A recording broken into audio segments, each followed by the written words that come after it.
मेरा नाम शिल्पा है। मैंने एक बेटे को जन्म दिया तो मेरे पति ने मेरे मुंह पर एक जोरदार थप्पड़ मार दिया और मुझ पर ये इल्ज़ाम लगाकर मुझे तलाक दे दी कि मेरे बेटे की शक्ल बिल्कुल घर के नौकर जैसी लगती है। मैं उनके सामने हाथ जोड़कर रोती रही, बिलखती रही, उनके आगे गिड़गिड़ाती रही कि वो मुझे घर से ना निकालें, लेकिन फिर भी उन्होंने मुझे घर से निकाल दिया और फिर मैं बेसहारा हो गई। मेरे पास रहने का कोई सहारा नहीं था, इसलिए मैं अपने बेटे को लेकर एक मंदिर में चली गई, जहां मेरे पास रहने के लिए जगह तो थी, लेकिन मैं अपने बेटे को गोद में लेकर बैठी हुई थी कि वहां हमारे घर का वही नौकर आ गया जिसकी वजह से मेरे पति ने मुझ पर इल्ज़ाम लगाया था। वो वहां पर रो रो कर प्रार्थना करने लगा। इससे पहले कि मैं उसके करीब जाती, उसके मुंह से निकलने वाले शब्द सुनकर तो मेरे रोंगटे ही खड़े हो गए थे, क्योंकि वही तो मेरे बेटे का। शादी के बाद हर लड़की अपनी खुशहाल जिंदगी की उम्मीद करती है, लेकिन मेरी शादी जिस इंसान से हुई थी, उसके घर जाने के बाद तो उसके सभी घर वालों का व्यवहार मेरे साथ बहुत अजीब सा था। मुझे तो समझ ही नहीं आती थी कि आखिर ऐसा क्यों है। खास तौर पर घर के नौकरों का व्यवहार बहुत अजीब था। वो मुझे बड़ी अजीब नज़रों से देखा करते थे, इस तरह जैसे मुझसे कुछ कहने की चाहत रखते हों या कोई बात कहने का मौका ढूंढते थे। कोशिश में लगे रहते थे कि वो अपनी बात मुझसे कर सकें, लेकिन उन्हें कोई मौका ही नहीं मिल रहा था। घर में एक नौकर था कुणाल, जो अक्सर मेरे आसपास आकर मंडराता रहता था। जब कोई पास नहीं होता था तो वो मुझसे बात करने की कोशिश करता था, लेकिन शायद मैं भी उसे नज़रअंदाज करती थी। मेरी सास एक बहुत ही ज़्यादा कड़क व्यवहार वाली औरत थी। वो मुझे शुरू से ही ज़्यादा पसंद नहीं करती थी, क्योंकि वो अपने बेटे मतलब कि मेरे पति सौरभ की शादी अपनी पसंद की लड़की से करवाना चाहती थी। उन्होंने सौरभ के लिए अपने पड़ोस की कोई लड़की देख रखी होगी, जो कि बहुत ज़्यादा सुंदर थी और अमीर थी, इसीलिए वो उसे ही अपने घर की बहू बनाना चाहती थी। मगर सौरभ ने तो मुझे पसंद कर लिया था, क्योंकि मैं उनके ऑफिस में एक वर्कर के तौर पर काम करती थी। सौरभ को शायद मेरी शक्ल या काम ने इतना ज़्यादा इम्प्रेस कर दिया था कि उन्होंने अपनी मम्मी की पसंद का भी ख्याल नहीं किया था, बल्कि वो उनके खिलाफ जाकर मुझसे शादी करने के लिए तैयार हो गए थे। उनकी वो माँ, जिन्होंने उन्हें जन्म दिया था, जिसकी वो हर बात मानते आए थे और आंखें बंद करके उन पर विश्वास किया करते थे, मगर मोहब्बत के मामले में उन्होंने अपनी मर्जी चलाई थी और अपनी माँ की पसंद को रद्द कर दिया था। उन्होंने अपनी माँ की भी एक न सुनी थी, जबकि मेरी सास ने उनसे बहुत मना किया था कि तुम्हारी शादी इस लड़की के साथ नहीं हो सकती, और शायद मेरी सास को इसी बात का सबसे ज़्यादा दुख था, इसीलिए वो अपना ये दुख मुझ पर निकालती रहती थी। जब भी सौरभ ऑफिस में होते थे, वो उनके पीछे मुझे ताने देने में कोई कमी नहीं छोड़ती थी। हर तरह से मुझे जलील किया करती थी। कहती थी कि तुम जैसी गरीब लड़की ज़्यादा देर मेरे इस घर में नहीं टिक पाएगी, क्योंकि तुम मुझे बिल्कुल भी पसंद नहीं हो। इस घर में तो मेरे बेटे की पत्नी बनकर वही रहेगी जो मुझे पसंद होगी। देखना तुम्हारा तो मैं पत्ता बहुत ज़्यादा जल्दी साफ करूँगी। मैं तुम्हारे साथ कुछ ऐसा करूँगी, तुम सारी ज़िंदगी याद रखोगी।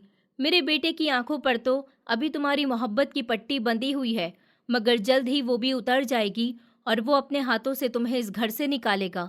मैं अपनी सास की बातों पर अक्सर परेशान हो जाती थी, क्योंकि वो हमेशा मुझे डराने वाली बातें करती रहती थी।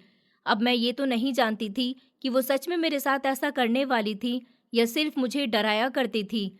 मैं हमेशा खामोश रहती थी।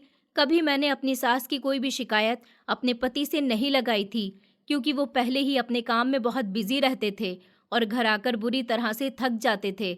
मैं नहीं चाहती थी कि मैं अपने पति के दिल में अपने लिए कोई भी बदगुमानी पैदा करूं। फिलहाल तो मैं सब कुछ बर्दाश्त करती थी और वक्त इसी तरह से गुजर रहा था। सौरभ ज़्यादातर अपने ऑफिस में बिजी रहते थे। जब वो घर वापस आते तो मैं उनके लिए खाना बनाकर तैयार रखती थी और फिर खाना बनाने के बाद वो चाय पिया करते थे। मैं उनके किसी भी काम में कोई कमी नहीं आने देती थी और ना ही देर करती थी। मैं चाहती थी कि मैं अपनी तरफ से सौरभ को किसी भी तरह की कोई शिकायत का मौका ना दूं। जब भी मेरी सास मेरे खिलाफ उनके कान भरती तो वो अपनी मम्मी के सामने अक्सर खामोश रहते थे। वो मेरी तरफ देखकर सिर्फ हल्का सा मुस्कुरा देते थे और उनकी मुस्कुराहट मेरे पूरे दिन की थकान उतार दिया करती थी। मेरे लिए यही काफ़ी होता था। भला मुझे और क्या चाहिए था कि मेरा पति मेरी तरफ से खुश है और उनके दिल में कभी भी मेरे बारे में कोई गलत बात पैदा नहीं हुई थी, मगर मेरी सास हर समय न जाने उनके कान में धीरे धीरे क्या क्या खुसुर पुसुर करती रहती थी, जिसे वो खामोशी से सुनते रहते थे। लेकिन उन्होंने कभी मुझसे कुछ नहीं कहा था। मुझे लगा कि शायद मेरी सास का व्यवहार धीरे धीरे मेरे साथ अच्छा हो जाएगा, क्योंकि अभी हमारी शादी को ज़्यादा समय नहीं हुआ है। वक्त गुजरने के साथ साथ वो मुझे स्वीकार कर लेंगी और वो इस बात को भी स्वीकार कर लेंगी कि उनके बेटे की पसंद भी इतनी बुरी नहीं है। मगर शायद ये मेरी गलतफहमी थी, क्योंकि मेरी नाक के नीचे वो एक ऐसा खेल रचने जा रही थी जिसका अंदाज़ा मुझे तब हुआ था जब पानी सर से ऊपर जा चुका था। वैसे तो इस घर में पैसे की कोई कमी नहीं थी, बल्कि किसी चीज़ की भी कोई कमी नहीं थी। मेरे पति का बिजनेस बहुत अच्छा चल रहा था, वो एक कामयाब इंसान थे। मगर अजीब बात तो ये थी कि इस घर में सिर्फ एक ही नौकर था, कुणाल, जो बहुत ही ज़्यादा खामोश रहने वाला और नरम व्यवहार करने वाला इंसान था। वो कभी भी किसी से कोई शिकायत नहीं करता था और सारा दिन गधों की तरह इस घर में काम करता रहता था। ड्राइविंग भी वही किया करता था। किचन का काम तो शादी के बाद मैंने ही संभाल लिया था और मैंने कभी किसी से कोई शिकायत भी नहीं की थी कि इस घर में आने के बाद मुझे इतना सारा काम क्यों दिया जा रहा है, क्योंकि मेरे आने से पहले तो यहाँ पर नौकर काम करते थे।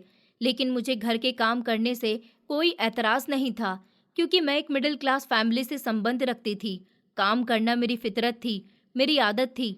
मुझे काम करने से तो कोई प्रॉब्लम ही नहीं थी, मगर असली प्रॉब्लम मुझे इस घर के माहौल से थी, मेरी सास के व्यवहार से थी और इस नौकर की अजीबो-गरीब नज़रों से थी।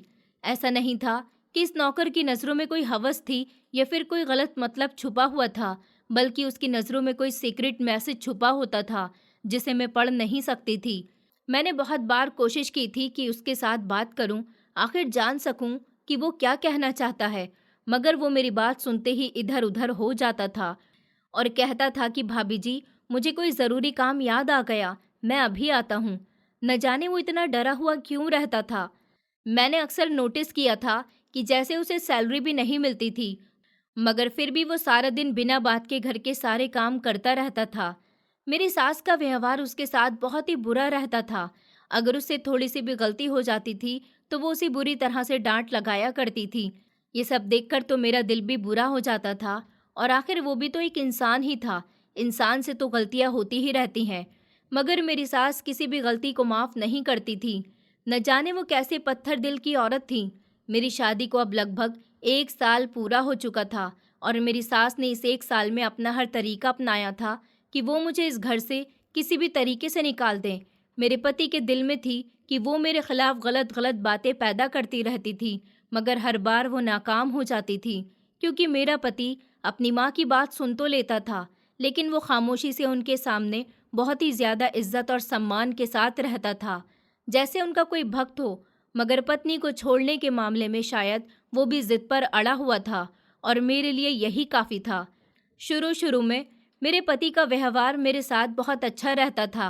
वो मेरे साथ मुस्कुराते थे, बातें करते थे, मुझे लॉन्ग ड्राइव पर ले जाते थे, डिनर के लिए बाहर ले जाते थे, शॉपिंग करवाते थे, मेरी हर ख्वाहिश पूरी करते थे।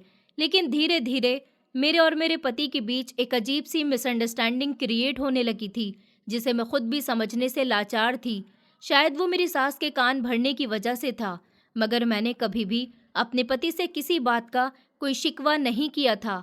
मैं टिपिकल वाइफ की तरह बिल्कुल भी नहीं थी, बल्कि मैं सब्र और समझदारी से अपने दिन गुजार रही थी और हर दिन खुद को ये तसल्ली देती रहती थी कि एक न एक दिन सब कुछ ठीक हो जाएगा। मेरी सास की धमकियाँ हर दूसरे तीसरे दिन बढ़ती जा रही थी और मैं ऊपर वाले से सिर्फ प्रार्थना करती थी कि मेरी अगर गोद भर जाएगी तो शायद इस घर में मेरे कदम मजबूत हो जाएंगे। इसलिए मैं ऊपर वाले से हर समय माँ बनने की प्रार्थना करती थी। मैंने सोचा था कि एक बार डॉक्टर से भी चेकअप करवा लेती हूँ, उसमें कोई हर्ज नहीं है। मैंने इस बारे में अपने पति से बात की तो उसने कहा कि तुम्हें आखिर किस बात की जल्दी हो रही है, जब ऊपर वाले ने संतान देनी होगी तो दे देगा, तुम इतनी परेशान क्यों होती हो। सौरभ ने मना कर दिया था, तो इसीलिए मैंने सोचा कि मैं कुणाल के साथ डॉक्टर से चेकअप करवाने के लिए चली जाती हूँ, जो हमारे घर का ड्राइवर भी था और मुझसे तो गाड़ी चलानी भी नहीं आती थी। इसलिए एक दिन मैं तैयार होकर बाहर आई और कुणाल से कहा कि मुझे डॉक्टर के क्लिनिक पर जाना है, तुम ज़रा गाड़ी निकालो और मुझे ले चलो। मेरी बात पर तो जैसे वो एकदम बौखला गया था। ऐसा लग रहा था जैसे उसके होश ही उड़ गए हैं। कहने लगा, भाभी जी, आपको डॉक्टर के यहाँ क्या करने जाना है? सब ठीक तो है ना? उसके इस सवाल पर मुझे थोड़ी हैरानी भी हुई थी, क्योंकि आज तक उसने मुझसे कोई सवाल जवाब नहीं किया था। मुझे मार्केट जाना होता था या ग्रॉसरी करनी होती थी, मैं उसी के साथ जाया करती थी, मगर उसने कभी मुझसे कोई सवाल नहीं किया था। बस खामोशी से मेरे साथ चला जाता था। लेकिन आज तो उसने सवाल करके मुझे हैरानी कर दिया था। मैंने खुद को नॉर्मल जाहिर करते हुए कहा कि मुझे डॉक्टर से अपना चेकअप करवाने के लिए जाना है। तुम गाड़ी निकालो, ज्यादा सवाल मत करो। मगर वो ढीठ बनकर खड़ा रहा था, जैसे उसे जवाब चाहिए था। मुझे हैरानी का एक जोरदार झटका लगा था। वो कहने लगा कि भाभी जी, आप डॉक्टर के पास इलाज के लिए जा रही है ना? भगवान के लिए मत जाइए, आप अपने आप को किसी मुसीबत में मत डालिए। मैंने कहा कि बकवास बंद करो अपनी, ये क्या फालतू की बातें कर रहे हो? डॉक्टर के पास जाना भी कोई पाप है क्या? वो कहने लगा कि जब ऊपर वाले को आपकी गोद भरनी होगी तो वो भर देगा, आप फिक्र क्यों करती हैं? भाभी जी, आप अपनी लाइफ एंजॉय कीजिए ना। उसकी बात सुनकर तो मैं हैरानी के एक गहरे समंदर में डूब गई थी। उसकी इतनी जुर्रत कि उसने मुझसे इतनी बड़ी बात इतने मामूली शब्दों में कर दी थी। आखिर था तो वो इस घर का नौकर ही। शायद मेरी सास इस पर सख्ती करके बिल्कुल ठीक करती थी। मैंने उसे घूरते हुए कहा कि जितना कहा है उतना ही किया करो। वो अब खामोश हो गया था। मैं गाड़ी में बैठ गई थी। वो थोड़ी देर परेशानी की कंडीशन में खड़ा रहा था और फिर गाड़ी चलाने लगा, क्योंकि उसे लगा कि शायद वो कुछ और बात करेगा तो मैं उसकी शिकायत अपनी सास से लगा दूंगी। वो सारे रास्ते खामोशी से गाड़ी चलाता रहा था। क्लिनिक पहुंचने के बाद मैं गाड़ी से उतरी तो वो कहने लगा कि भाभी जी, एक बार फिर से सोच लीजिए, मेरी बात मान जाइए, अपनी जिंदगी को मुश्किल मत बनाइए। अब फिर से मुझे हैरानी हुई थी और मेरी ये हैरानी गुस्से में बदल चुकी थी। मैंने कहा कि तुम्हारी तबीयत तो मैं घर जाकर सेट करूंगी, अभी मैं क्लिनिक से वापस आ रही हूँ। मैं क्लिनिक के अंदर चली गई थी और डॉक्टर को चेकअप करवाया तो डॉक्टर ने मुझे तसल्ली दी और कहा कि आप फिक्र मत कीजिए, सब कुछ ठीक हो जाएगा, सब कुछ नॉर्मल है। उन्होंने कुछ दवाइयाँ लिखकर दी और फिर मैं वापस आ गई थी। कुणाल ने मुझसे इस बारे में कोई सवाल नहीं किया था। शायद मेरी डांट पर वो डर गया था कि सच में उसकी शिकायत अपनी सास से ना लगा दूं, और मैंने भी इस बात को ज़्यादा ध्यान नहीं दिया था, नज़रअंदाज कर दिया था, क्योंकि मेरी फितरत में छोटी छोटी सी बातों की खोज लगाना शामिल नहीं था। घर आने के बाद मैंने दवाइयाँ लेनी शुरू कर दी थी, क्योंकि मुझे जल्द से जल्द एक बच्चा चाहिए था, ताकि मेरे कदम इस घर में मजबूत हो जाएं और मेरी हैसियत भी इस घर में बढ़ जाएगी। कुणाल का व्यवहार अब पहले से भी ज़्यादा अजीब होता जा रहा था। वो खामोश तो रहता था, मगर उसकी खामोशी के पीछे जैसे कोई बहुत ही बड़ी बात है और बहुत ही बड़ा सीक्रेट छुपा हुआ हो, जो अगर खुल जाता तो शायद इस घर की बर्बादी का जिम्मेदार वो होता। दिन इसी तरह से गुजरते जा रहे थे। मेरी सास के व्यवहार में कोई बदलाव नहीं आया था, बल्कि वो और भी ज़्यादा कड़क होती जा रही थी। मुझे तो हैरानी होती थी कि इतनी कठोर दिल की औरत भी कोई होती है, जिसका दिल नरम होने का नाम ही नहीं ले रहा था। फिलहाल मैं भी अपनी दवाई और प्रार्थनाओं का सिलसिला जारी रखा था और आखिरकार मुझे ऊपर वाले ने बहुत बड़ी खुशखबरी दे दी थी, जिस खुशखबरी का मैं बेचैनी से इंतज़ार कर रही थी। जब मेरा टेस्ट पॉजिटिव आया तो मेरी खुशी की कोई हद नहीं रही थी। मैं जल्द से जल्द ये गुड न्यूज़ अपने पति को देना चाहती थी। मैं बड़ी बेचैनी से सारा दिन उनका इंतज़ार करती रही थी कि रात को वो घर आएंगे तो मैं फ़ौरन उन्हें ये खबर सुनाऊंगी। मुझे पूरा यकीन था कि वो सुनकर बहुत खुश हो जाएंगे। जब वो रात को घर आए तो मैंने उन्हें बताया कि आप पिता बनने वाले हो। मेरी बात पर वो मुस्कुरा दिए थे और कहने लगे कि बहुत बहुत बधाई हो, तुम्हारी चाहत पूरी होने जा रही है। उन्होंने इस खुशखबरी का इजहार ज़्यादा नहीं किया था और ना ही इस बात से बहुत ज़्यादा सीरियस हुए थे। मेरे लिए यही काफ़ी था कि उनके चेहरे पर मुस्कुराहट तो आ गई थी और उनकी मुस्कुराहट में ही मेरी खुशियाँ छुपी हुई थी।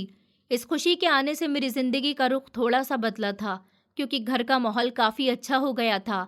मेरे पति भी मेरे साथ खुश रहने लगे थे, मेरे साथ ज़्यादा से ज़्यादा टाइम स्पेंड करते थे और मेरी सास का व्यवहार भी पहले से ज़्यादा नरम हो चुका था। उन्हें बस अपने पोते के आने का इंतज़ार था। मुझे इस अचानक बदलाव पर बहुत ज़्यादा खुशी और हैरानी का झटका लगा था। आखिर वो एक औरत थी और अब फाइनली उनका दिल नरम हो गया था। वो अब मेरा ख्याल भी रखती थी और कहती थी कि जल्द ही इस घर में वारिस आ जाएगा। मैं बेहद खुश रहने लगी थी, क्योंकि मेरी ज़िंदगी अब पूरी तरह से बदल चुकी थी। यही मेरे लिए सब कुछ था। मगर जो एक चीज़ नहीं बदली थी, वो नौकर कुणाल का व्यवहार था। पहले से ज़्यादा वो सीरियस और खामोश रहने लगा था। उसकी खामोशी के पीछे कोई बहुत बड़ा दर्द पनप रहा था, जैसे मेरी खुशी उसे दुख दे गई हो या कोई सदमा उसके दिल को जाकर लगा हो। मुझे लगा कि शायद मैं कुछ ज़्यादा ही उसके बारे में सोचने लगी हूँ। शायद ये मेरी कोई गलतफहमी होगी। मगर एक दिन मैं उसके कॉरिडोर में गई थी, ताकि उसे कुछ ज़रूरी सामान लाने के बारे में बता सकूं और उसे सामान लाने के लिए भेज सकूं। जैसे ही मैं उस कमरे के बाहर आई, ताकि दस्तक दे सकूं, तो कमरे से मुझे हल्की हल्की सी बातों की आवाज़ आ रही थी। जासूसी करना मेरी आदत नहीं थी, मगर ना जाने क्यों मेरे कदम खुद ब खुद रुक गए थे और मेरे कान उस चर्चा की तरफ लग गए थे जो वो चुपके चुपके बड़बड़ा रहा था। वो शब्द उसकी ज़ुबान से निकल रहे थे। वो मेरी दुनिया को हिला देने के लिए काफ़ी थे। मैं बिल्कुल ऐसा महसूस कर रही थी जैसे मेरे आसपास भूकंप आ रहा हो और सब कुछ हिल रहा हो। मुझे अपने कानों पर विश्वास नहीं हो रहा था कि वो इस हद तक गिर सकता है। जिस बच्चे के आने के लिए मैंने इतनी प्रार्थनाएं मांगी थी, इतनी मिन्नतें की थी और डेली डॉक्टर की दवाइयों का इस्तेमाल किया था, इस बच्चे के आने से भला मेरे घर के नौकर को क्या तकलीफ थी? क्योंकि वो ऊपर वाले से प्रार्थना कर रहा था कि हे भगवान, भाभी जी का बच्चा खत्म हो जाए और वो कभी मां ना बन सकें। ये शब्द थे या फिर पिघला हुआ शीशा? मुझे अपने कानों पर विश्वास नहीं आया। मैं चुपचाप वहीं से पलट गई थी।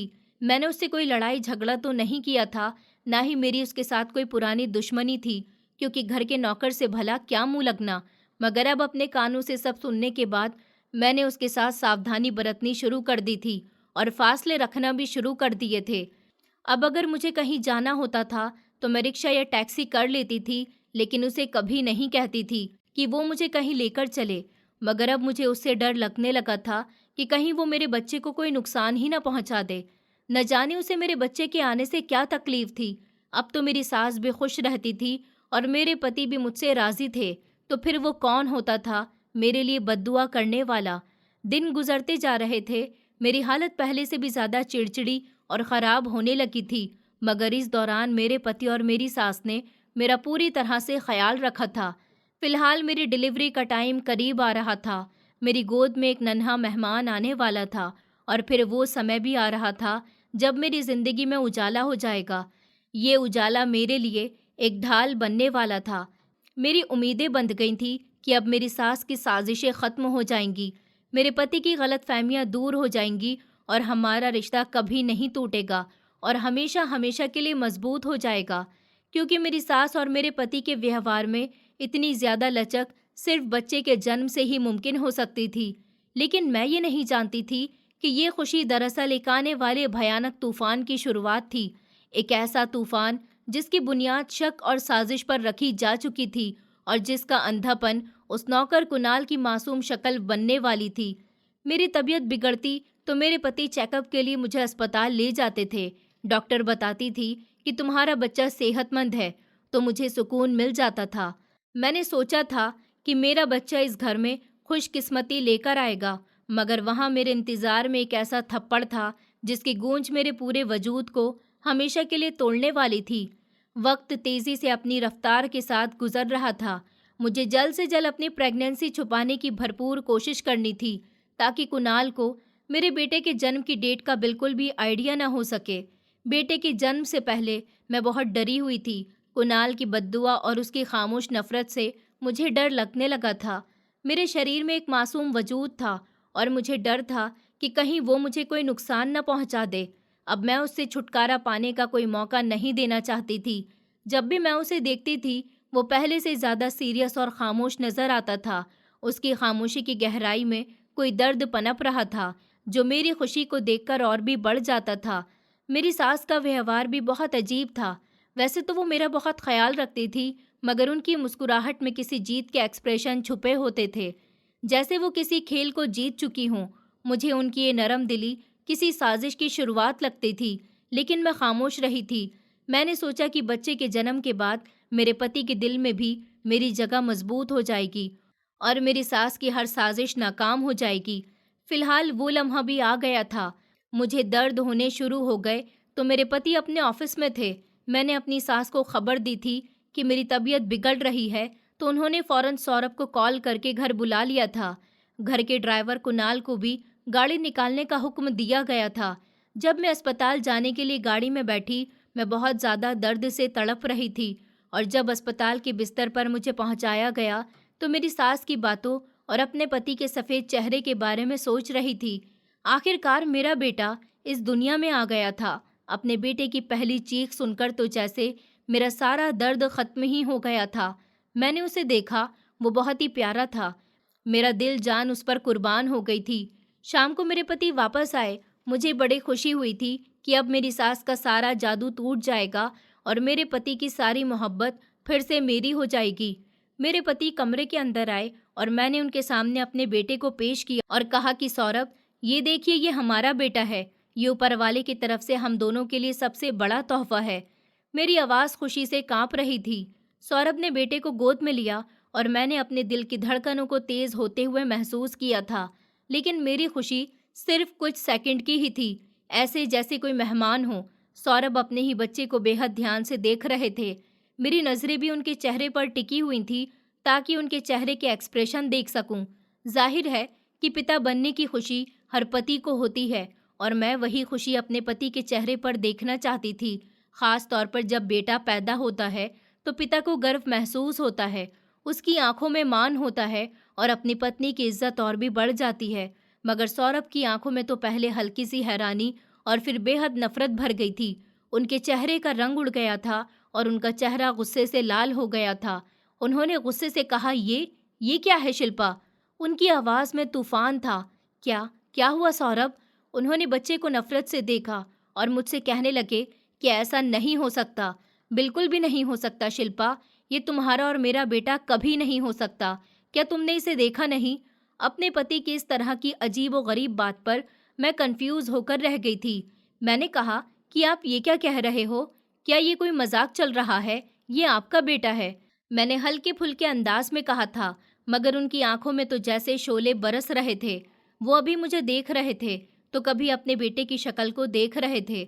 मुझे कुछ अजीब होने का एहसास बड़ी बेचैनी से हो रहा था, जैसे कुछ बहुत बुरा होने वाला है। और फिर उनकी जुबान से निकलने वाले शब्दों ने मुझे हैरान करके रख दिया था। मेरे सर पर एक जोरदार बिजली सी गिरी थी। मेरे पति का कहना था कि इस बच्चे की शक्ल हमारे घर के नौकर कुणाल से बहुत ज़्यादा मिलती है। बिल्कुल उसके जैसे ही नाक, वही रंगत और शक्ल भी बिल्कुल उसके जैसी ही है। इसका मतलब मम्मी ने बिल्कुल ठीक कहा था कि तुमने मेरे साथ गद्दारी की है। जैसे ही उन्होंने ये शब्द कहे तो मुझे विश्वास हो गया था कि ये मेरी सास की साजिश थी। उन्होंने मेरे पति के दिमाग में शक का यह बीज पहले से ही बो दिया था और आज बच्चे की शक्ल को इस साजिश का हथियार बनाकर इस्तेमाल किया गया था। मैंने अपने पति से कहा कि सौरभ, आप ये क्या बकवास कर रहे हैं? आप मुझ पर बहुत बड़ा आरोप लगा रहे हैं। प्लीज़ भगवान से डरिए, मैं आपकी पत्नी हूँ। मैंने आपके घर के लिए इतना कुछ सहा है। ये मेरा बेटा है, ये हम दोनों का बच्चा है। मेरी आंखों से आंसू बहने लगे थे, लेकिन वो तो मेरी कोई भी बात सुनने को तैयार नहीं थे। उनके दिमाग पर शक का पर्दा पूरी तरह से पड़ चुका था। उन्होंने गुस्से भरी नज़रों से मुझे देखा था और मेरे गाल पर एक जोरदार थप्पड़ मार दिया था। उनकी इस हरकत से तो मेरे पूरे शरीर में सदमे की लहर दौड़ गई थी। उन्होंने कहा, तुमने मेरी इज्जत मिट्टी में मिला दी। तुम जैसी औरत मेरे घर में रहने के काबिल नहीं है। मेरी मम्मी बिल्कुल ठीक कहती थी, लेकिन कभी मैंने उनकी बात पर विश्वास नहीं किया। शायद मैं ही अंधा था जो तुम पर भरोसा करता रहा और बहरा था कि उनकी बातों को नज़रअंदाज करता रहा। तुम्हारी मोहब्बत में मुझे कुछ नज़र ही नहीं आया था, मगर अब आगे मैं और कुछ भी बर्दाश्त नहीं कर सकता। मैं तुम्हें डिवोर्स देता हूँ। मैं जल्द ही तुम्हें डिवोर्स देकर अपने घर से निकाल दूंगा। मैं तुम्हारे साथ कोई संबंध नहीं रखना चाहता और ना ही तुम्हें अपने घर में रखना चाहता हूँ। उन्होंने मुझे धोखा दिया और बच्ची को मेरे हाथ में थमा दिया था और कहने लगे कि निकलो यहाँ से, तुम और तुम्हारा ये नाजायज़ बच्चा। दोबारा मुझे कभी शक्ल मत दिखाना। मैं उनकी बात पर बिल्कुल ही दंग रह गई थी, जैसे मेरे शरीर से जान ही निकल गई हो। उन्होंने एक ही झटके में मुझसे अपने सारे संबंध खत्म कर दिए थे और मुझे अपने बारे में किसी सफाई का मौका भी नहीं दिया था। आज तो मेरे लिए ये कोशिश सबसे बड़ा दिन था, जो कि एक दर्दनाक हकीकत में बदल चुका था। वो वहाँ से निकल गए थे और मैं वहाँ पर रोती हुई अपने बेटे को सीने से लगाकर अस्पताल के कमरे से निकली। मेरे शरीर का हर हिस्सा दर्द से चिल्ला रहा था। मेरा दिल बुरी तरह से दुख चुका था, मगर मेरे कानों में सिर्फ कुणाल की वही प्रार्थनाएं गूंज रही थी। हे भगवान, भाभी जी का बच्चा खत्म हो जाए। मुझे लगा इस प्रार्थना के पीछे कोई खतरनाक राज छुपा हुआ है, कोई ऐसी हकीकत है जिसे सिर्फ मेरी सास और शायद कुणाल ही जानते थे। सौरभ के गूंजते हुए तलाक की आवाज़ और मेरे गाल पर लगे हुए जुल्म के निशान ने मेरे शरीर को तोड़कर रख दिया था। मैं अभी सदमे से निकल भी नहीं पाई थी कि मेरे कानों में मेरी सास की जली कटी बातें पड़ने लगी। वो मेरे पति से कह रही थी कि बेटा, मैंने कहा था ना कि ये लड़की इस घर में आग लगाएगी। आज मेरी बात सच हो गई है। देखो, इस चरित्रहीन लड़की ने अपना रंग दिखा दिया। कहती है कि बच्चा तुम्हारा है, जबकि बच्चे का रंग, उसकी शक्ल बिल्कुल कुणाल की तरह है। हे भगवान, मेरे बेटे, तुम आंखें खोलो और देखो कि तुम्हारे साथ कितना बड़ा धोखा किया गया है। तुम्हारी इज्जत इस लड़की ने मिट्टी में मिला दी है, जिस पर तुम सबसे ज्यादा भरोसा करते थे। मेरी सास के चेहरे पर हवस से ज्यादा जीत भरी मुस्कुराहट थी। वो मेरी बेइज्जती का जश्न मना रही थी। उनकी बातों ने मेरे पति के शक को और भी ज्यादा पक्के विश्वास में बदल दिया था। वो मेरी तरफ एक वहशी दरिंदे की तरह बढ़े थे। उनकी आंखों में नफरत के सिवा कुछ भी नहीं था और उन्होंने चिल्लाकर कहा कि निकलो यहाँ से और अपने साथ इस काले धब्बे को भी मेरे घर से बहुत दूर ले जाओ। मुझे इसकी शक्ल भी दोबारा नहीं देखनी। उन्होंने मेरा हाथ झटका और मुझे धमकी देकर कमरे से बाहर निकाल दिया था। मेरे दिल का एक हिस्सा चूर चूर हो गया था। मैंने अपने रोते हुए नन्हे बेटे को जोर से सीने से लगा लिया था। अस्पताल के ठंडे और अंधेरे वाले कॉरिडोर से निकलकर मैं रात के समय शहर की अजनबी और भयानक सड़क पर खड़ी हुई थी। मेरा शरीर दर्द से कांप रहा था। मेरी आत्मा जख्मों से चूर थी। मैंने एक बार फिर पलटकर अपने पति को नहीं देखा था। मेरे दिल में उनके लिए अब सिर्फ बेहद नफरत और एक गहरा दुख था, इस बात का कि उन्होंने मेरी पवित्रता पर भरोसा नहीं किया था, न ही मेरी बात सुनने की कोशिश की थी। सड़कें सुनसान थी। मैं एक नई नवेली माँ, जिसका शरीर अभी दर्द से ठीक नहीं हुआ था, वो अपने बच्चे को लेकर बेवजह ही चल रही थी। आंखों से आंसू बहने लगे। आंसू मेरे बेटे के नरम गाल को गीला कर रहे थे। मैं किससे मदद मांगती? मेरे माता पिता गरीब थे। मैं नहीं चाहती थी कि उन पर मेरी इस तकलीफ का बोझ पड़े, जिसके लिए वो कुछ नहीं कर सकते थे। जैसे जैसे रात गहरी होती जा रही थी, डर ने मुझे घेर लिया था। मुझे एहसास हुआ था कि मैं इस शहर में बेघर और सुरक्षित नहीं हूँ। मेरा बेटा भूख से सिसकियाँ ले रहा था। मैंने एक पुरानी और गंदी सी चादर जमीन पर बिछाकर एक टूटी हुई दुकान के सामने बैठ गई थी। मेरे पेट में बेहद दर्द की मरोड़ उठ रही थी। शरीर ने जवाब देना शुरू कर दिया था। मैं ऊपर वाले से प्रार्थना कर रही थी कि हे भगवान, तू ही मेरी मदद कर, तू ही मेरी सुन ले। मैंने खामोशी से प्रार्थना की, मैं पवित्र हूँ, मेरे दिल में कोई खोट नहीं है। मेरे बेटे को इस इल्ज़ाम से छुटकारा दिला दे। रात तो जैसे तैसे गुजर गई थी। सुबह की पहली किरण फूटी तो मैंने अपने आप को इस बेरहम दुनिया के बीच पाया था। लोगों ने मुझे हैरानी और नफरत से देखा था। अपने बेटे को दूध पिलाया और थोड़ा सा हौसला इकट्ठा किया। अब मुझे एक ऐसी जगह की ज़रूरत थी जहाँ इंसानियत की आखिरी हद बाकी हो, जहाँ कोई मुझे मेरे पति, मेरी तलाक या मेरे बेटे के जन्म का रंग न पूछे। मुझे सिर्फ और सिर्फ एक ऐसी जगह याद आई जो मेरे जैसे लाचार दिलों का सहारा थी। देवी जी का मंदिर। मैंने कांपते हुए हाथों से एक रिक्शा रोका और मंदिर की तरफ रवाना हो गई थी। रिक्शा के पहिए सड़क पर चल रहे थे, मगर मेरा दिमाग बीते हुए समय के नज़ारों में अटका हुआ था। मेरी सास की मुस्कुराहट, मेरे पति का थप्पड़ और सबसे बढ़कर कुणाल की वो वहशत भरी आंखें। मुझे अब विश्वास होने लगा था कि कुणाल की इस शैतानी प्रार्थना के पीछे ज़रूर कोई बड़ी वजह छुपी हुई थी। कोई ऐसा खौफनाक राज था जिसे सिर्फ मैं और मेरा ये मासूम बेटा बेनकाब कर सकते थे। मंदिर के दरवाजे को देखकर मुझे पहली बार सुकून का एहसास हुआ था। यहाँ कदम रखते ही मुझे लगा जैसे मैं दुनिया की सारी तकलीफें पीछे छोड़कर आ गई हूँ। मैंने मंदिर के आंगन में एक सुकून भरे कोने में अपने बेटे को गोद में ले लिया था और वहीं पर बैठ गई थी। मंदिर में पूजा पाठ हो रही थी। लोग पूजा करने के लिए आ रहे थे। मेरा बेटा मेरे लिए सबसे बड़ी ताकत थी। मैंने अपने बेटे को चूमा और दिल में फैसला कर लिया था कि मैं हार नहीं मानूंगी। मंदिर के आंगन में सारा दिन मैं अपने बेटे को लेकर बैठी रही थी। मंदिर की छत पर एक छोटा सा कमरा भी बना हुआ था। पंडित जी ने देखा कि मैं एक लाचार और अकेली औरत हूँ, मेरे साथ ये छोटा बच्चा भी है, तो उन्होंने मुझे रहने के लिए छत पर बना हुआ वो छोटा सा कमरा दे दिया था, जहाँ पर एक पुरानी सी चारपाई और कुछ इस्तेमाल के बर्तन पड़े हुए थे। मैं अपने बेटे के साथ उस कमरे में रहने लगी थी। मेरा हर दिन तकलीफ के साथ गुजर रहा था। मैं दिन के समय मंदिर की सीढ़ियों पर बैठ जाती थी। लोग वहां पर खाना बांटते थे तो मैं वो भी खा लेती थी। मैं इन बेशुमार टूटे हुए दिलों के बीच बैठी होती थी, जो मेरी ही तरह भूख और शरीर की थकान से बेजान हो चुके थे। मगर मेरे बेटे सूरज का चेहरा देखकर मेरे अंदर की जज्बाती आंख नहीं पूछती थी। मेरी आंखें यहाँ पर हर आने वाले जाने के चेहरे पर टिकी रहती थी। हर भीड़ में अपने पति की बेरहमी और अपनी सास की साजिश की परछाई तलाश करती थी। मगर जिस वजूद का डर मुझे सबसे ज्यादा था, वो था कुणाल का। मेरे दिल में एक चाहत भी थी कि उसके पास जाऊं और मैं उसकी आंखों में देखकर उससे पूछ सकूं कि उसने मुझ पर वो इल्जाम क्यों लगवाया। मेरी प्रार्थना का क्या मतलब था। एक शाम मैं अपने बेटे को लेकर मंदिर के अंदर वाले हिस्से में बैठी हुई थी, जब मेरी नज़र मंदिर के बड़े दरवाजे से आने वाले काटते हुए वजूद पर पड़ी। मेरा दिल एक जोरदार झटके के साथ धड़का था। मेरे हाथ कांपने लगे थे। ये कुणाल था। उसके कपड़े मैले कुचैले थे, उसका चेहरा मिट्टी से भरा हुआ था और उसकी आंखों में घर वाली लाचारी से ज्यादा एक दहशतनाक वीरानी थी।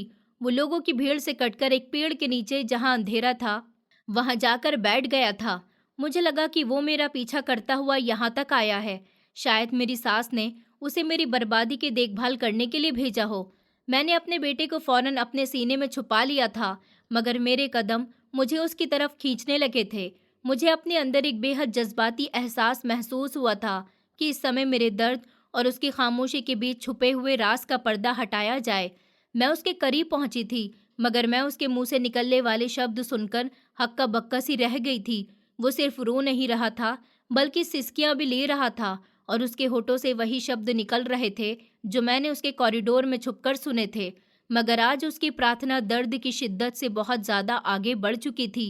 वो रो रहा था और प्रार्थना कर रहा था कि हे भगवान, तू तो जानता है, ये बच्चा ये बच्चा खत्म हो जाना चाहिए था। या फिर मैं आपसे बार बार प्रार्थना करता था कि भाभी जी को इस मुसीबत से बचा लेना। उनका बच्चा, वो बच्चा मेरे भाई का है। हे भगवान, इस हकीकत को हमेशा के लिए दफन कर देना। मैं ये नहीं देख सकता था कि भाभी जी पर इल्जाम लगाया जाए, मगर हकीकत तो कुछ और ही थी। और भाभी जी को मैं उस समय सब कुछ बता सकता था, मगर मैं कुछ नहीं कर सका। काश वो इस तरह से बेइज्जत ना होती। हे भगवान, मुझे माफ कर देना। मुझसे बहुत बड़ा पाप हो गया। मैं ये भारी बोझ नहीं उठा सकता। वो इतना कह रहा था और फूट फूट कर रो रहा था। उसके शब्द, खास तौर पर उसका बच्चा मेरे भाई का, इन शब्दों ने मेरे दिमाग को खामोश कर दिया था। मेरा खून जम गया था। मेरे रोंगटे खड़े हो गए थे। ये क्या कह रहा है? मेरा बच्चा इसके भाई का मतलब? क्या उसने मेरी सास के साथ मिलकर ये खौफनाक नाटक रचाया था? क्या मेरे और सौरभ के बीच गलतफहमी पैदा करने की साजिश में ये भी शामिल था? गुस्से और बेहद जज्बाती झटके ने मेरी सारी थकावट, मेरा सारा दर्द उड़ गया था। मेरे हाथ खुद ब खुद आगे बढ़े थे और मैंने उसके मेले कुचेले कपड़ों का गिरेबान झटके से पकड़ लिया था। कुणाल, मेरी आवाज़ तेज निकली थी। मैं उसे झंझोड़ कर बोली, ये तुम क्या बकवास कर रहे हो? मेरा बच्चा तुम्हारा क्या क्या कहना चाहते हो? क्या मतलब है तुम्हारी इन सब बातों का? मुझे देखकर वो दंग रह गया था और फटी फटी नजरों से मुझे देखने लगा। मैंने आगे कहा, क्या करना चाहते हो तुम? क्या फिर से मेरी सास के साथ मिलकर नए नाटक की तैयारी कर रहे हो? मेरे बच्चे की शक्ल तुम्हारे से मिलती है, तो क्या तुम दोनों ने मेरी इज्जत को बर्बाद करने की साजिश की थी? बताओ कुणाल, कौन सी हकीकत है? वो आज मुझे सब कुछ जानना है। क्या तुम मुझे किसी मुसीबत से बचाना चाहते थे या मुसीबत में डालना चाहते थे? बोलो, वरना मैं तुम्हें आज जान से मार दूंगी। कुणाल ने मेरे गुस्से को इस तरह से बेकाबू होते हुए देखा। उसकी आंखों में मौत का डर और शर्मिंदगी थी। जब उसने मुझे पहचाना तो उसके मुंह से दबी हुई चीख निकली थी। वो फौरन उठा और घुटने टेक कर मेरे कदमों में गिर गया था। उसने मंदिर की तरफ देखा और फिर मेरी तरफ देखकर कहने लगा कि भाभी जी, आप यहाँ? उसकी आवाज़ कांप रही थी।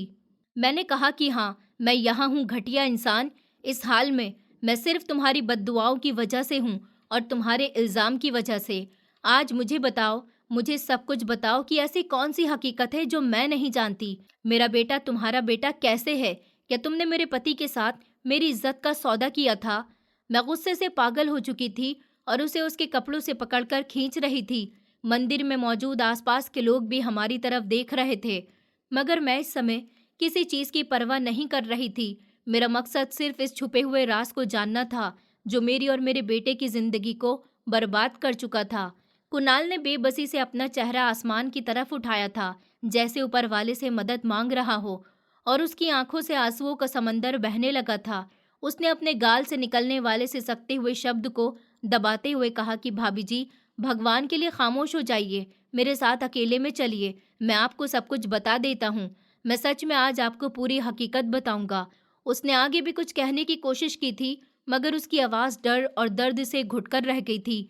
शायद वो डर रहा था या इस समय मुझसे किसी खतरनाक हकीकत को छुपा रहा था। मैंने एक नज़र अपने बेटे को देखा और एक गहरा सांस लिया। मुझे सच जानना था, चाहे वो कितना ही कड़वा क्यों ना हो। मैंने कुणाल का गिरेबान छोड़ दिया था और उसे वहां से आगे बढ़ने का इशारा किया और कहा कि मेरे पीछे आ जाओ। मैंने अपने बेटे को सीने से लगा लिया था और कुणाल को मंदिर के पीछे वाले रास्ते पर ले गई थी। वो कांपते हुए कदमों से चल रहा था और फिर रोते हुए मेरे पैरों में गिर गया। मेरा गुस्सा बहुत बड़ा हुआ था, मगर उसकी आंखों की बेबसी ने मुझे एक बार फिर से ठहरने पर मजबूर कर दिया था। मैंने कहा, कुणाल, अब सच बताओ, मेरे बेटे का तुम्हारे साथ क्या रिश्ता है और तुमने क्यों प्रार्थना की थी कि वो इस दुनिया में ना आए? मैंने अपनी आवाज़ को मजबूती से काबू में रखते हुए सवाल किया था। कुणाल ने अपने चेहरे पर बैठते हुए आंसुओं को मिट्टी से साफ किया। उसका सर अभी भी शर्म और डर से झुका हुआ था। उसने गले से घूंट उतारते हुए बात शुरू की कि भाभी जी, भगवान की कसम, मैंने आप पर कभी बुरी नज़र नहीं डाली थी। मैं सच कहता हूँ, आपका बच्चा भैया जी का ही है, मगर मेरी और आपकी बेइज्जती बेइज्जती इसलिए हुई है क्योंकि क्योंकि सौरभ भैया जी और मैं सौतेले भाई हैं। इसे एक शब्द ने तो मुझे हिलाकर ही रख दिया था। मैंने हैरानी से उसे देखा। मैंने कहा, ये तुम क्या कह रहे हो? तो फिर उसने कहा, मैं सच कह रहा हूँ भाभी जी। मेरे पिता जो सौरभ भैया के पिता थे, उन्होंने मेरी सगी माँ की मौत के बाद सौरभ भैया की माँ से शादी कर ली थी। मेरे पिता के मरने के बाद उनकी माँ ने मेरा हर हक छीन लिया था और मुझे उसी घर में नौकर बनाकर रख लिया था।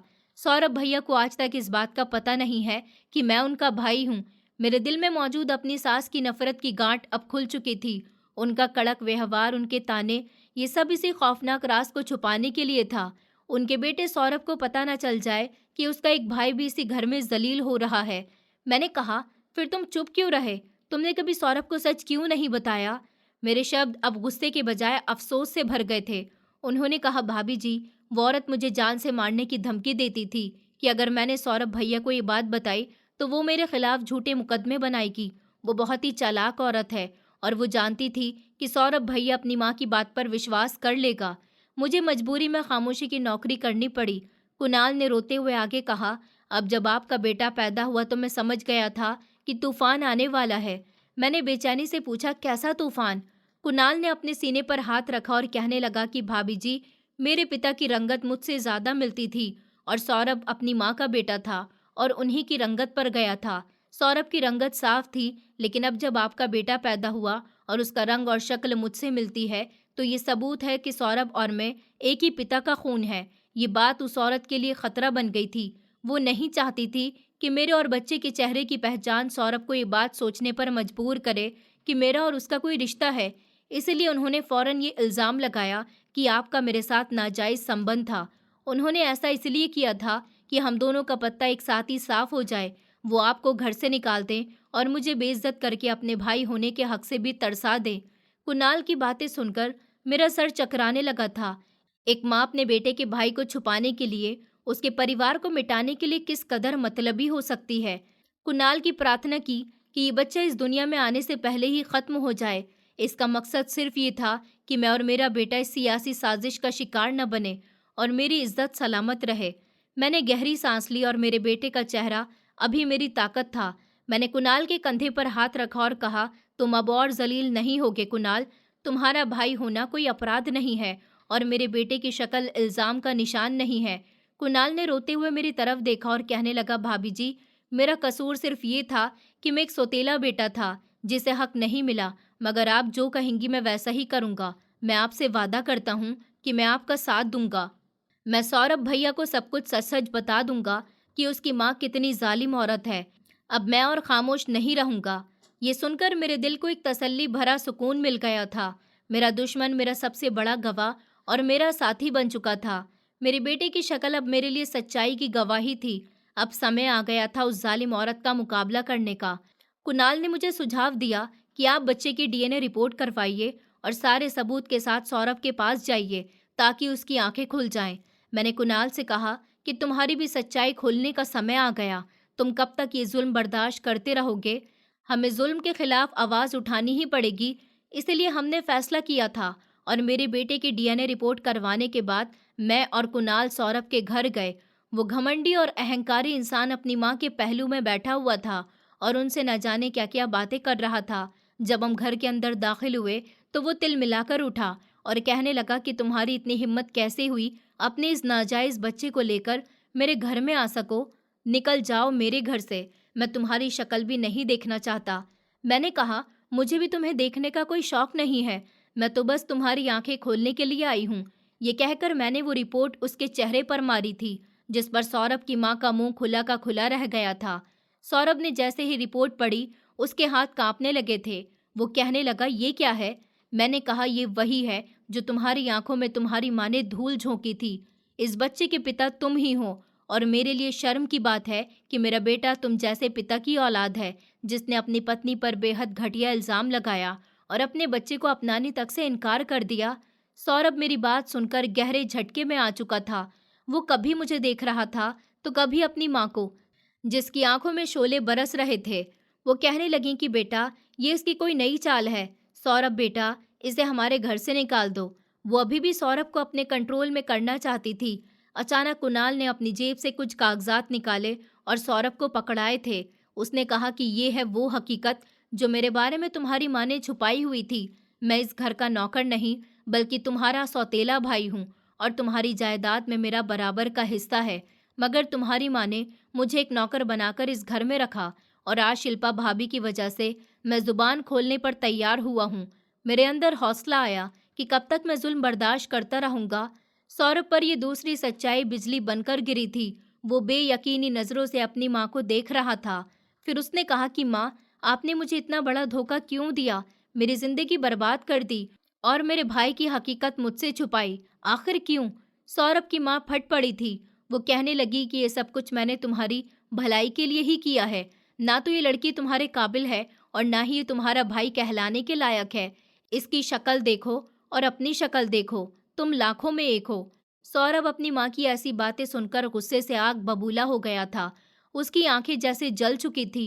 अपनी माँ पर अंधविश्वास करके उसने अपना घर बर्बाद कर लिया था और अपने बेटे को भी नाजायज कहकर अपनी पत्नी को घर से निकाल दिया था। अब वो अपना सर पकड़कर बैठ गया था। उसकी माँ ने उसे बदगुमान करने की कोशिश की थी, मगर उसने उनका हाथ झटक दिया और कहने लगा कि आप एक बेहद घटिया औरत हैं। आपने तो मुझे भी नहीं बख्शा, मेरा सुकून बर्बाद कर दिया। मैं सौरभ का चेहरा देखकर अफसोस करने लगी थी कि वो एक मर्द था जो कानों का बेहद कच्चा था और अपनी माँ की बातों में अगर अपना घर उजाड़ बैठा था। वो उठा और मेरे सामने हाथ जोड़कर बैठ गया। कहने लगा कि प्लीज़ शिल्पा, मुझे माफ़ कर दो, बस एक बार मुझे मौका दे दो। मैंने सिर्फ तुमसे तलाक का कहा है, तलाक के कागज़ तैयार करवाकर तुम्हें तलाक दी नहीं है। मैं सब कुछ ठीक कर दूंगा और अपने भाई को भी एक्सेप्ट कर लूंगा। मैंने गुस्से से उसकी तरफ देखा और कहा कि तुमने मुझे घर से निकालते हुए और तलाक की बात कहते हुए भी ये नहीं सोचा था कि मैं कहाँ जाऊंगी इस छोटे से बच्चे को लेकर जो तुम्हारा अपना ही खून है। मगर अब मैंने मुश्किल समय काट लिया है, अब कुछ नहीं हो सकता। मैं बस तुम्हारी आंखें खोलने के लिए आई हूँ और अब मैं हमेशा के लिए तुम्हारी जिंदगी से जा रही हूँ। मेरा पीछा मत करना। मैं इतना कहकर अपने बेटे को उठाकर बाहर की तरफ चलने लगी थी। कुणाल भी मेरे पीछे आया था। कहने लगा कि भाभी, आप कहीं नहीं जाओगी, आपको कहीं जाने की ज़रूरत नहीं है। मैं और आप इसी घर में रहेंगे। ये बच्चा सौरभ का है और इस बात का आपके पास सबूत है। इस हिसाब से ये बच्चा भी अब इस घर का हिस्सा है। मैं नहीं चाहता कि जिस तरह मैं सारी ज़िंदगी अपने हक से वीरान रहा हूँ, इस तरह ये मासूम बच्चा भी अपने हक से वीरान रहे। ये भी अब इस घर परिवार का खून है। तभी मेरी तरफ सौरभ भागता हुआ आया और मेरे पैरों में गिड़गिड़ाकर रोने लगा। कहने लगा कि प्लीज़ शिल्पा, मुझे माफ़ कर दो। कुणाल बिल्कुल ठीक कह रहा है। हमारे बच्चे को प्लीज़ लावारिस मत करो। तुम मुझसे नाराज़ हो, मुझसे नाराज़ रहो, लेकिन मेरे बेटे को दर दर भटकने पर मजबूर मत करो। मैं जानता हूँ कि मुझसे गलती हुई है, लेकिन अब मैं अपनी गलती को सुधारना चाहता हूँ। मेरे पति का कहना था कि हमारी ज़िंदगी बर्बाद करने वाली औरत मेरी माँ है ना, तो मैं इस औरत के साथ नहीं रहूँगा। मैं तुम्हारे साथ अलग घर में जाऊँगा। हम दोनों अलग घर में खुशी-खुशी रहेंगे। सौरभ की बातें सुनकर मुझे विश्वास नहीं आ रहा था कि वो अपनी माँ से अलग होने की बात कर रहे थे और मुझे अपनाने की बात कर रहे थे। वैसे भी कानूनी तौर पर हमारी तलाक नहीं हुई थी, इसलिए हम दोनों का रिश्ता अभी भी कायम था। अब हम दोनों के रिश्ते में मजबूती आ जानी थी, क्योंकि अब मेरे साथ वो अलग होने वाले थे और इस तरह मेरे पति ने उस घर को ही छोड़ दिया जिसमें मेरी सास रहती थी और अपने छोटे भाई को भी ले लिया।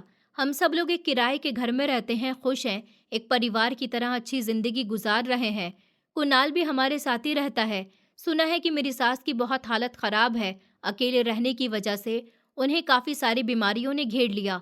अब वो अपनी तन्हाई और अपने गम में निढाल हैं। मुझे ये सुनकर दुख नहीं होता था, क्योंकि ऐसी औरत का अंजाम ऐसा ही होना चाहिए था। अब मैं और मेरा बेटा, मेरे पति और कुणाल, हम सब एक साथ रह रहे थे और एक अच्छी खुशहाल जिंदगी गुजारने लगे थे, क्योंकि सौरभ पूरी तरह से बदल गए हैं और अब मेरा बहुत ख्याल रखते हैं। दोस्तों, उम्मीद करती हूँ आपको हमारी कहानी पसंद आई होगी।